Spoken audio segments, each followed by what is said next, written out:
Ibig sabihin, yung araw na yon, Inaabangan ikaw ka. na mismo yun. Ikaw ang inaabangan. Mas mabilis.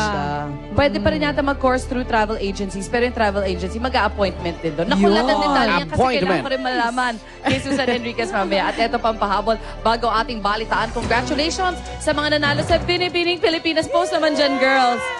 2010! Salamat. Kayo bang tatlo nanalo? Hindi. Mrs. Sa Mrs. Pilipinas. Sino nalo? Bilang Binibining Pilipinas International, si Krista Arieta Kleiner. Patingin. Si Krista May. Ah, siya? Siya ang international. Wow, congrats! Binibining Pilipinas Universe naman, Maria Venus Raj.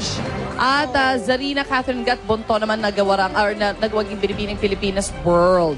Kaya sa ating mga bagong beauty queen, congratulations at mabuhay kayo! Alam mo, grabe ang tatangkad ngayon ng batch na to. May mga 6-footer talaga. Oo. Tsaka kaiba talaga yung katawan nila. Sobrang iba na, no? Wala nang Parang kataba. pinaghirapan talaga. Oo, wina-workout talaga nila. Salamat din sa mga sumali, mga thank you girls. Oo. Diyan mga Siyempre. thank you girls. Thank you girls. Okay, Next year, balikan paalala muna mga kapuso, mag-i-alerto pa rin sa pag-iwas sa kayo ba'y nagkabulutong tubig na? Iwasan yan, yung chickenpox. Yan ay kahit pa sa totoo lang, mas madalas na sa malamig na panahon daw lumalabas ang bulutong tubig. Ayon sa Department of Health, pwede rin kayo lumabas ngayong summer yung bulutong na yan. Tulad na napatunayan dito po sa may Paulino Street sa Balot, Tondo, Maynila. Napisa ang bulutong tubig sa Balot. Dito ang kondisyon ng lugar kung saan dikit-dikit kasi yung mga bahay, ang posibleng sanhipon ng pagkalat ng sakit. Naipapasa po ang virus ng sakit sa pamagitan ng direct contact, kiskisan, ayan, o airborne spread, yung kanilang droplets, o fluid ng taong may sakit nito. Kadalasang sintomas ng chickenpox, eto po, panghihina, kayo ba'y nanghihina? Pananakit ng kasukasuan, tignan nyo yung mga kasukasuan nyo. Lagnat, inuubo ba kayo? At yung pagkakaroon ng butlig-butlig. Nag-iisa lang po ang strain ng virus ng bulutong tubig, kaya isang beses lang ito dumadapo sa isang pasyente. Minsan nag-iiwan ng marka, di ba? Oo. Ipinapayo ng mga doktor sa mga nagkabulutong tubig na uminom ng maraming tubig. Ganun ba yun? Oo, kailangan daw kumain ng sariwang prutas at gulay at uminom po ng paracetamol at syempre vitamins, vitamina. Tiyakan ding may sapat na pahinga para mapabilis ang paggaling. At kapag wala ng lagnat, maligo araw-araw para maalis naman po yung inyong rashes. Iwasan din po munang lumabas ng bahay para hindi makahawa. Huwag rin kamutin ang inyong bulutong para hindi kayo magkapeklat o kaya magkasugat. Patapik-tapik lang, no? Para mawala lang yung kate. Makate kasi. Nilalagyan na parang limpo or something na medyo malamig, tas ginagano nila pag masyado makate. Huwag kayong matakot uminom ng tubig na akala nyo lalabas sa mga sugat yung tubig. lalaki Hindi. yung bulutong. Sa karton lang yun. Samantala, naging maganda po nakaraang weekend para sa atin sa Metro Manila at Luzon dahil wala halos tayong naranasang rotating brownout na bunsod ng anumang aberya sa ating mga power plant.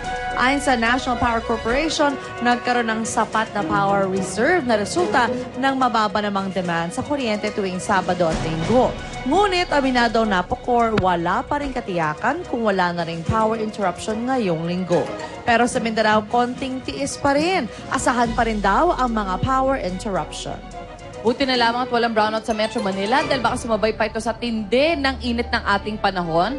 Yan, okay na ating mga power plants. Nitong Sabado ay naitala ang bago na nabang record ng pinakamainit na temperatura sa Metro Manila ayon sa Pag-asa. Kailan? Umabot daw po yan nung Sabado, 35.8 degrees Wow. Celsius. Dakong alas 3 ng hapon.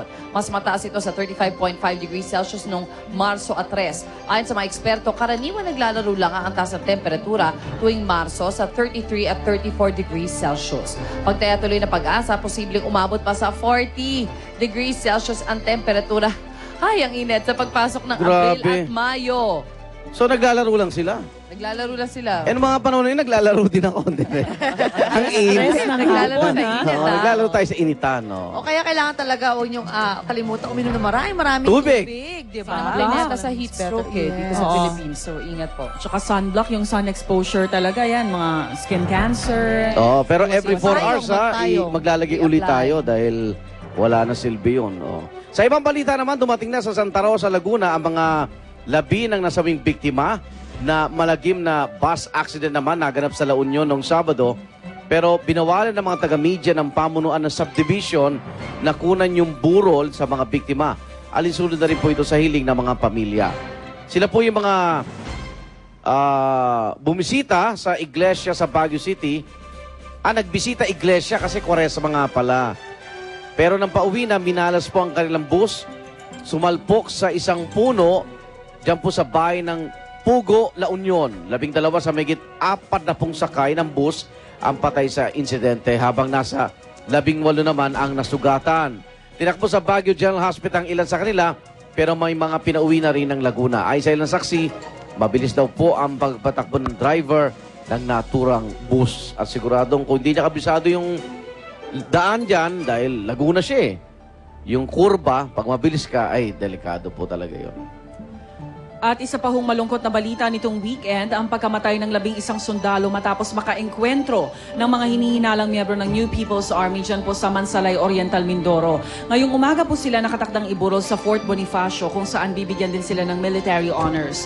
Sabado ng madaling araw ng maganapang sagupaan na tumagal daw ng 3 oras. Dahil marami umano ang mga nanambang na rebelde, may 8 iba pang sundalo ang sugatan. Sa ngayon ay patuloy ang pursuit operations ng militar sa Mansalay. Pero bago pa nito ay mahigpit na ang pagpapatrolya ng mga sundalo para kontrahin ang umano'y pangingikil ng mga rebelde sa Mindoro sa mga kumakandidato sa eleksyon. Nako, ginagawa ng trabaho nila. At saka ito yung mga sundalong to, pinaghahandaan na nga nila yung eleksyon. Oo. Tapos, ganito pa yung... Di ba?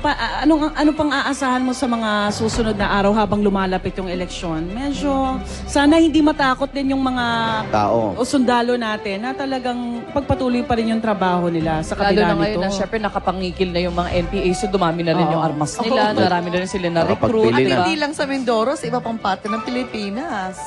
Okay, narito naman ang mabalita sa ating patuloy pagtutok sa Eleksyon 2010.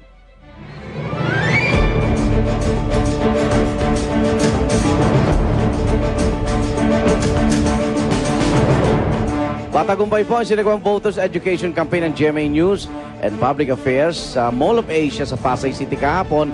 2 mock voting na booth ang tinayo roon para sa mga nais sumali at naging pamilyar sa magiging bagong sistema ng botohan sa darating na Mayo. Siyempre, kabilang sa mga nasubukan ng ating mga kababayan yung Precinct Count, Optical Scan o PICOS machine. Nakisa sa programa mga kinatawan mula sa Comelec, Smartmatic, PPCRV at mga election partner ng Kapuso Network. Muli ring itinuro ng sex bomb dancers at mahigit 4 student dancers ang tamang paraan ng pagboto ngayong automated election sa pamagitan ng pagsayaw nila ng GMA infomercial jingle na Bilog na Hugis Itlog.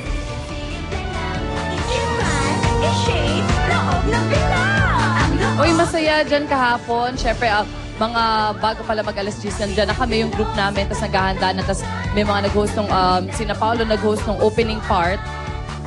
Then leading up to the live yan na ginawa between 12 to 12:10 ng umaga. Kamusta yung mock elections? Ano bang nagiging problema ng mga tao Actually, usually? okay, medyo gets naman Naintindihan na nila. There was an older lady na nandoon siya, na sabi niya, sinubukan ko, sabi niya, madali lang naman pala. Pero nung una, parang syempre natitensya, marami na siyang botohan na nasalihan, di ba? Maraming times na siya bumoto in her lifetime. First time, syempre, for all of us na magkaroon ng automated elections, parang we're just trying to let the people know, ayan, sila mismo nagkaroon ng chance ipasok yung balot dun sa PICOS machine. Feel na feel din talaga nila. Sandali lang ba talaga? Mabilis. Mabilis lang. Para ma-feel lang yung mood na Yes. pag upo mo, ilang minuto, pag pinasok mo Ka yung na. balota, sandali lang So, talaga. may marker, sandali lang siya talaga. Tapos meron pa siyang paalala dun sa mga lamesa na mali yung pag-inex, mali pag nilagyan ng check, yan, mali maganda kapag yan. binilugan, dapat talaga nakashade. Okay, so sa Shades. dating eleksyon, kung nagkamali pa tayo, Ewan ko iba na na ibig sabihin lang. nun. At saka yung shade, hindi rin basta-basta shade lang. Subukan. Kaya mag-shades talagang kayo puno para sila, matandaan punain niyo nila yung yung shades. ilong. Kasi may threshold din Diba? yun. Shades. Okay, may mga hindi naman kinain. Ika nga, may mga nireject dahil Luwa. mali. Una kasi, yung papractice ako, may punit pala yung balot ko. oo. So, nung Ano pinaliktad, yun? actually yung balot pala, Dapat i-check yun, oo. any face pala, okay siya. Oo. Paharap, patalikod, pag ganyan, pwede So, pala siya. pabaliktad, So, nung binaliktad kinain ko na. siya, kinain na niya, okay na siya. Good, good. Yun na. Okay, good luck at congratulations pa rin sa GMA News and Public Affairs. Maraming nag-participate, no? Yes! Ayan. Super dami. Thank you po. Sino nanalo kahapon? Aegis! Wow! Aegis sa Sila na ang party bagong list. Pangulo ng Republika ng Pilipinas. Puro sigawan tayo niya, piritan. Okay. At para sa umating mong balita ngayong umaga, narito na Aksyon Balita.